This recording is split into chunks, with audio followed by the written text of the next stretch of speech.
कराची शहर जो कि मशहूर था रोशनियों के शहर के नाम से, वो आहिस्ता आहिस्ता अंधेरों में डूबता जा रहा है। इसलिए नहीं कि नहीं, खुदा ना खास्ता कोई इंडिया ने हमारे ग्रिड स्टेशन हैक कर दिए हैं, बंद कर दिए हैं।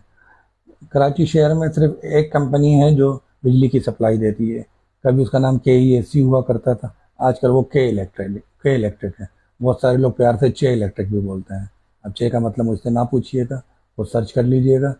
तो चे इलेक्ट्रिक मेरा मतलब है। के इलेक्ट्रिक का कहना ये है कि हम लोड शेडिंग इसलिए करते हैं जहाँ से हमें रिकवरी नहीं होती, तो उस फीडर पे या उस ट्रांसफर में उस इलाके में हमने लोड शेडिंग लाजमी करनी होती है, और दौरानिया आम लोड शेडिंग के मुकाबले में बढ़ा दिया जाता है।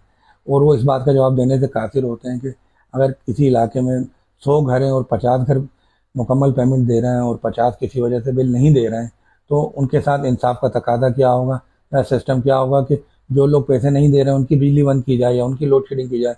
जो लोग आपको वक्त पे बिल की अदायगी कर रहे हैं उनके लिए आप सिस्टम क्यों नहीं बनाते। दुनिया चांद पर पहुंच रही है और हम ही अभी तक पुराने सिस्टम में फंसे हुए हैं कि इलेक्ट्रिक को इस हवाले से काम करने की ज़रूरत है ताकि शहरियों को तकलीफ से महफूज रखा जा सके।